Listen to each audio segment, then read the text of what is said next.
Ante todo, muy bienvenidos y bienvenidas a este quinto episodio de la segunda temporada del ciclo de podcast. En esta oportunidad les propongo conversar sobre lo imaginario y decidí titular a este episodio como la introducción de lo imaginario. Un poco quizás tomando esta antigua idea freudiana de poner ese título tan emblemático como fue la introducción del narcisismo y poder comprender el alcance de este planteo de Lacan respecto de este registro, porque lo primero que tendríamos que decir es que lo imaginario no atañe a la imaginación, ¿no? Y esto tiene que ver con que hubo en la historia de la filosofía un debate en torno a dos cuestiones fundamentales. La primera es si se trata de que lo primero es la materia o el pensamiento, ¿no? ¿Qué está primero, podríamos decir? Por otro lado, y en relación a lo que atañe a la verdad, la pregunta que se formulaba era si lo representado correspondía o no con la realidad, ¿no? La realidad en tanto objetiva. Si algo era verdadero o falso, en tanto el pensamiento coincidiera o no coincidiera con la realidad. En este contexto, lo que viene a hacer Lacan, digamos, es precisamente correr la cuestión del problema de origen y tratar de pensar en los registros como registros que tienen incidencias unos en otros, ¿no? Pero que corren la problemática de la pregunta por el origen y por la verdad y la van a llevar a otra dimensión, podríamos decir. Entonces, lo imaginario tiene que ver con las imágenes. Ahora, cuando hablamos de las imágenes, nos referimos al poder cautivante, ¿no?, de la imagen, que las imágenes tienen además efectos en el cuerpo. Y en este punto, digamos, esto no es tan diferente con lo que pasa con ciertos animales, ¿no? Hay una cantidad de experimentos que vienen de la etología en donde se demuestra que algunos animales tienen ciertas reacciones fisiológicas, orgánicas, que van a ser reacciones ante la presencia de la imagen de un semejante, ¿no? Por ejemplo, las palomas ovulan en el momento en el que toman contacto visual con la presencia de otra paloma, ¿no? Todo esto lo que implica es que la imagen tiene consecuencias en el cuerpo y que en el ser humano las imágenes tienen un efecto libidinal, ¿no?, un poder cautivante, y que esto implica que lo que se pone en juego es del orden de un campo perceptual, aunque no se trate solo de eso, ¿no? Porque luego se va a extender como concepto a un mundo de significados, ¿no? Esto Lacan lo trabaja al comienzo a partir de aquel fenómeno que ubicaba en el estadio del espejo, ¿se acuerdan?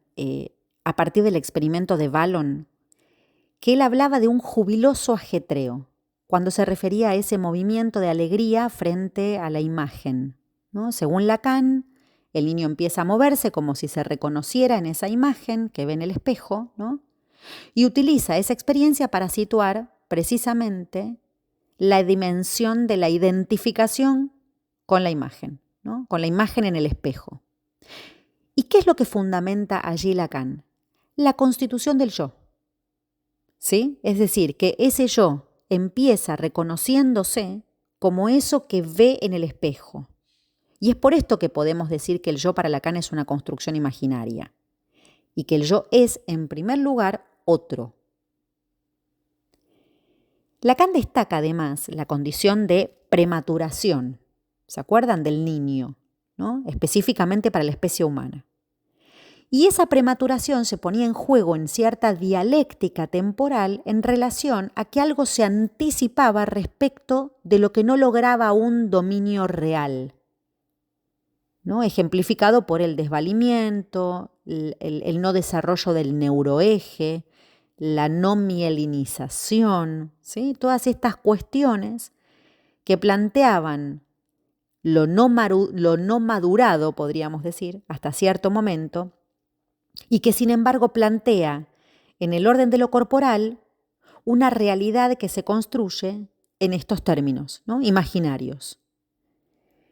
Entonces, en este sentido, digamos, lo importante es situar que lo que se ve en un espejo, ¿no?, es lo que siempre encierra la dimensión de un semejante, Esto también es inherente al campo imaginario. Hablamos de la imagen, ¿no? De la imagen que se ve. Estamos situados en un campo perceptual, porque el campo de lo imaginario hay que ubicarlo primero, como decía, en ese campo. Después podríamos tomar otros ejemplos, como el arco iris, por ejemplo, ¿no? Es un fenómeno perceptual, pero en tanto uno intentara atrapar el arco iris, no podría, ¿no? Constataría efectivamente que allí se produce un fenómeno que es hasta del orden de lo ilusorio, ¿no? Además de que no se produce en cualquier momento ni bajo cualquier circunstancia. Entonces, algunos experimentos, han provenido directamente de la óptica, ¿no? Que son muy interesantes y que Lacan los precisa en sus primeros seminarios, y que precisamente viene a distinguir este campo de las imágenes, ¿no? En imágenes reales, en imágenes virtuales, en esas imágenes que producen los espejos cóncavos o los espejos planos, ¿no? Y que estos fenómenos perceptuales requieren de cierta posición del ojo, ¿no? Es decir, las podemos ver esos objetos efectivamente como objetos reales, pero que en realidad son imágenes, ¿no? Que es eso lo que la óptica llamó imagen real, son fenómenos que van a requerir de ciertas coordenadas, ¿no? De cierto aparato, cierto andamiaje y una posición del ojo en un determinado lugar. De allí que siempre podíamos formular la pregunta, ¿no? Del esquema del ramillete invertido, si las flores son reales o no, si están allí o no, ¿no? Si esos objetos son imágenes, pero que al mismo tiempo no nos damos cuenta de eso, ¿no? Entonces, en el ser humano no vamos a encontrar nunca lo imaginario en estado puro, ¿no? Y esta es una cuestión fundamental, porque de alguna manera ya está enlazado con lo simbólico. Porque para que eso se produzca, hace falta tener presentes ciertas condiciones, ciertas coordenadas, que son simbólicas, ¿no? Es decir, el espejo tiene que estar colocado en determinada posición, el ojo tiene que estar de determinada manera, ¿no? Pero esta dimensión imaginaria nos introduce precisamente en un campo no menor, que es el campo del reconocimiento y del desconocimiento, ¿no? Nos reconocemos, podemos decir, en la imagen, al mismo tiempo que en ella desconocemos. En el espejo se juega esta imagen real, pero en ella hay algo que desconocemos. Y en este punto, me interesa particularmente detenernos en las relaciones que se producen entre lo imaginario, lo simbólico y lo real, porque es difícil trabajar en la dimensión de lo imaginario sin hacer referencia a lo simbólico, ¿no? Porque precisamente en la realidad humana no nos encontramos con lo imaginario puro, tampoco con lo real puro.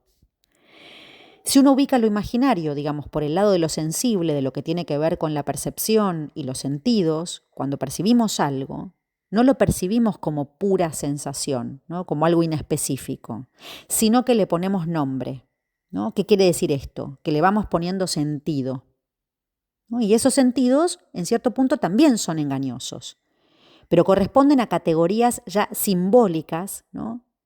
de aparatajes de sentido, y que en todo caso esto demuestra que en los tres registros hay algo que se nos presenta en el plano de lo imaginario que nos convence y que en algún punto se presenta como lugar en donde creemos conocer, pero en verdad desconocemos. Lo simbólico, ¿no? Es lo que aparece allí como permitiendo ordenar de alguna manera ese imaginario para ubicarlo como un efecto de determinada lógica, ¿no? Que es la categoría simbólica.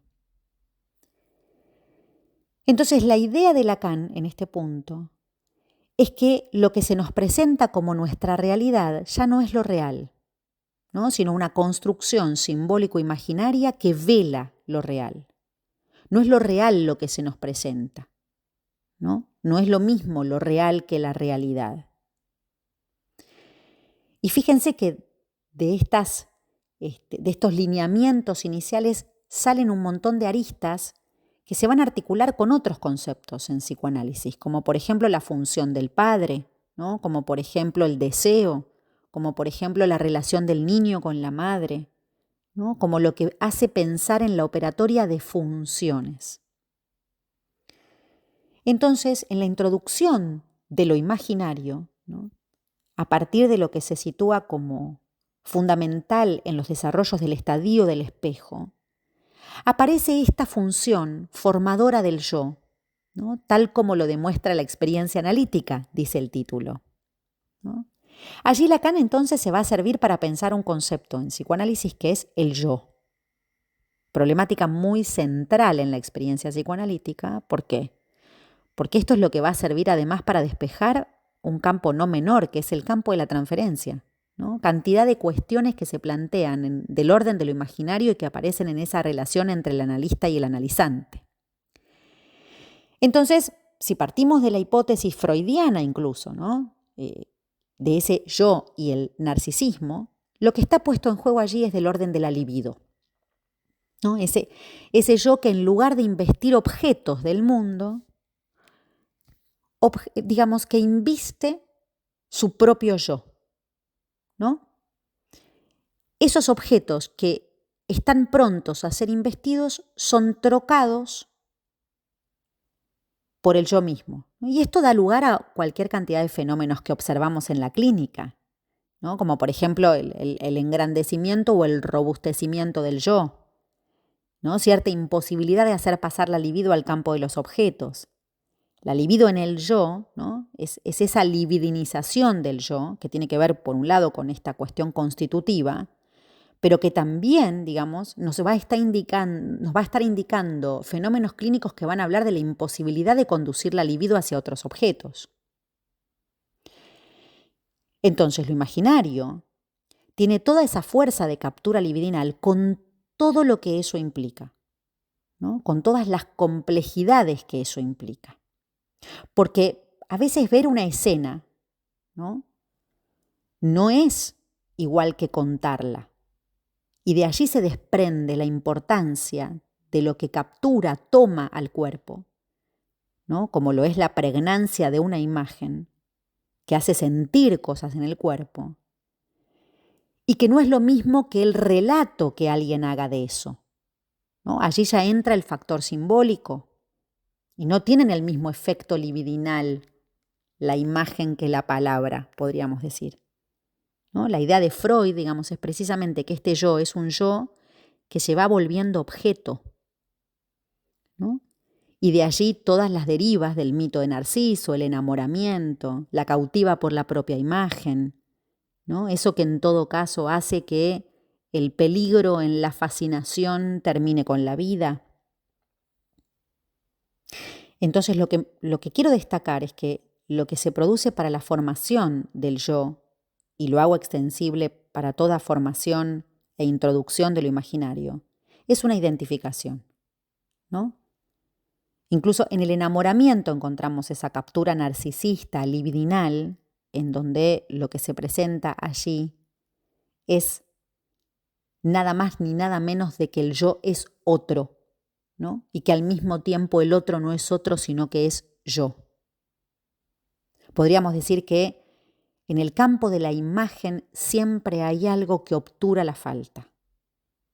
Es la imagen, ¿no?, en su defecto de fascinación y de enamoramiento, bajo la creencia de que con el objeto se completa al otro, ¿no?, o que hay una ilusión de completud, o que el cuerpo es una unidad completa.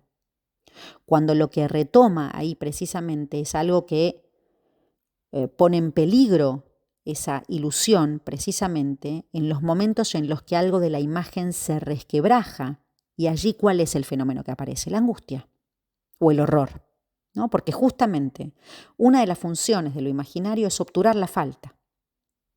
Por otro lado, cuando esa imagen, ¿no?, que uno quiere sostener en el narcisismo, ¿no?, como una imagen completa, plena, maravillosa, sustentada, fuerte, convincente, y eso se ve afectado, entonces allí sucede un fenómeno muy particular, que es que se empieza a expresar la máxima agresividad contra el que ponga en tela de juicio esa imagen, ¿no?, esa ilusión de completud.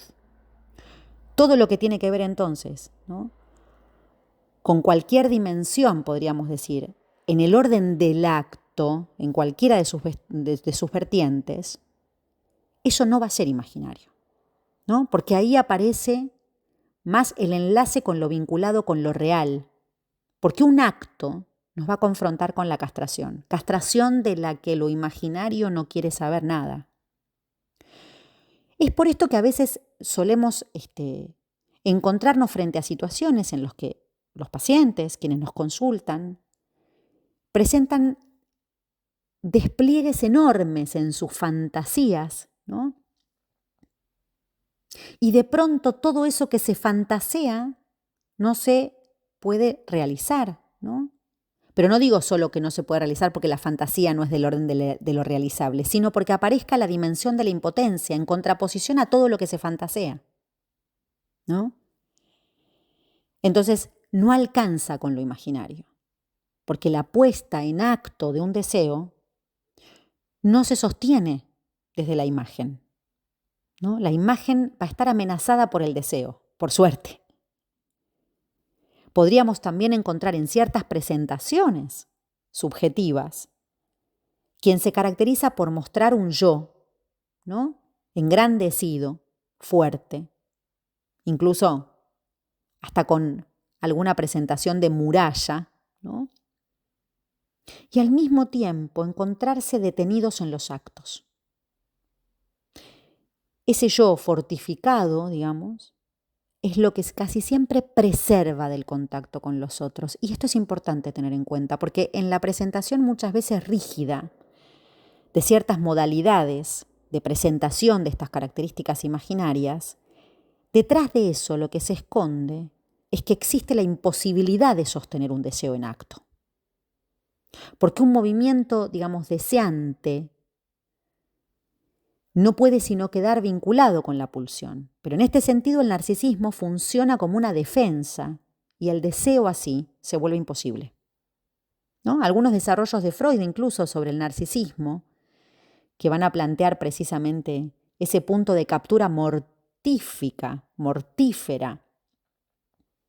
en tanto y en cuanto el narcisismo es una ilusión, ¿no? Ilusión de un yo unificado y maravilloso. Pero si nos quedamos con esa dimensión de ilusión, ¿no? De la completa y narcisista imagen, digamos, podríamos llegar a morirnos de hambre, ¿no? Porque un niño, podríamos decir, mientras que se satisface alucinatoriamente con un objeto todo pleno, si no rompe esa ilusión, ¿no?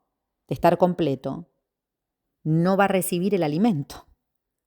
Entonces es interesante pensar todo esto que encierra la dimensión de lo imaginario. Nacemos prematuros, ¿no? Sin el otro morimos.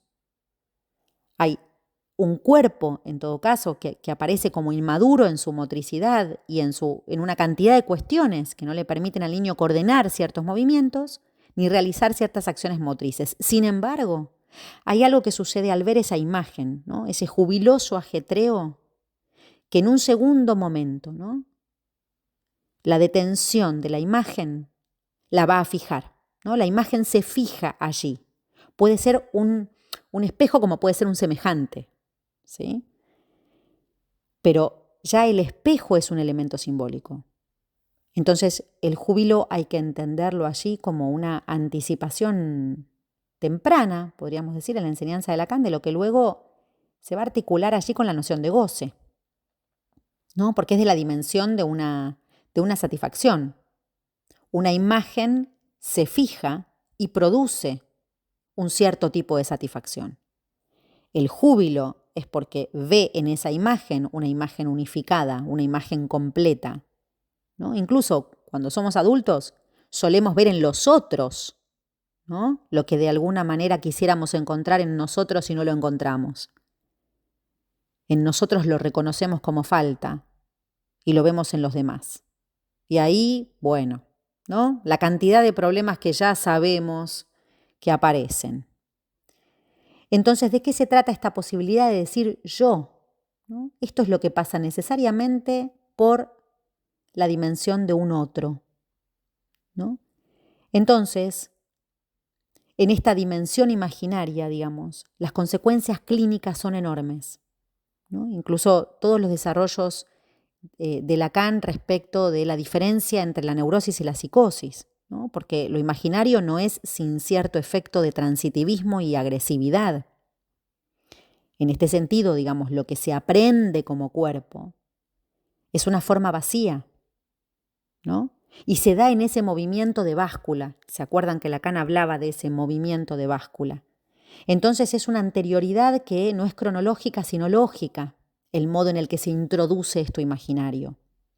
Antes que el deseo se pueda reconocer, digamos, o pueda pronunciarse a través de la palabra por el símbolo, va a ser visto en el otro, ¿no? Aquí aparece incluso una dimensión imaginaria del deseo. Es esta la relación, digamos, del el deseo del sujeto que solo puede confirmarse en una competencia, en una rivalidad absoluta con el otro. Lo que pasa es que va a ser necesario salir de ahí para intervenir sobre eso. Y es esto lo que forma parte de una lógica bastante frecuente en la vida cotidiana, en la vida incluso de los sujetos que nos consultan, que está regido por esta lógica del yo, ¿no? Yo quiero eso que el otro tiene, quiero que me pase lo que le pasa al otro, quiero casarme como mi amiga, quiero tener, no sé, la plata que tiene fulanito, quiero ser exitoso como menganito, ¿no? En esta lógica no hay dos lugares, ¿no? Sino que es una lógica especular. Y es por esto que es tan importante considerar este registro, clínicamente hablando, ¿no? Porque se acerca mucho a lo que Klein ubicaba por el lado de la envidia y atenti, ¿no? Porque la envidia podría incluso conducir a la aniquilación. Porque en la lógica de lo imaginario, en la lógica del narcisismo, no entra la castración. Y en esta dirección, todo lo que introduce Lacan, digamos, por el lado de lo simbólico, hace a la posibilidad de que opere la castración, ¿no? Porque nosotros sabemos que de lo que se trata es de dirigirnos hacia el ser en falta. En relación a esto hay diferentes movimientos posibles, ¿no? Lacan lo ubica en esta dialéctica lógica, ¿no? del amo y el esclavo, ¿no? En donde va a ser necesario el uso simbólico, recurrir a lo simbólico, que va a venir a poner un orden en ese campo imaginario donde no hay más que un único lugar para dos, donde la cuestión se dirime en torno a la imagen. Entonces es importante considerar esta dimensión imaginaria, esta introducción de lo imaginario, en esa dimensión paradojal, ¿no? En eso que, por supuesto, encara toda la lógica del moi, todo lo que puede apresarse en los enunciados, todo lo que va a tener ese carácter de consistencia, ¿no? Lo que en el estadio del espejo, en todo caso, allí se plantea en toda esa diferencia que le va a producir una anticipación en la constitución como radicalmente diferente de cómo ese otro cuerpo se experimenta. Y en este punto, entonces, me parece que la importancia de considerar este registro es advertirnos, para no perdernos en la orientación de una cura, de que lo que se va a tratar es de que podamos reconducir nuestras intervenciones, más allá de toda lógica del amo, más allá de toda posición del sujeto como esclavo, más allá de toda objetalización, ¿no? En esa vertiente, por un lado imaginaria, pero por otro lado real también, en la que las intervenciones que apunten a la dirección de una cura se dirijan siempre a rescatar esa dimensión inefable, indecible, carente de la consistencia de todo ser.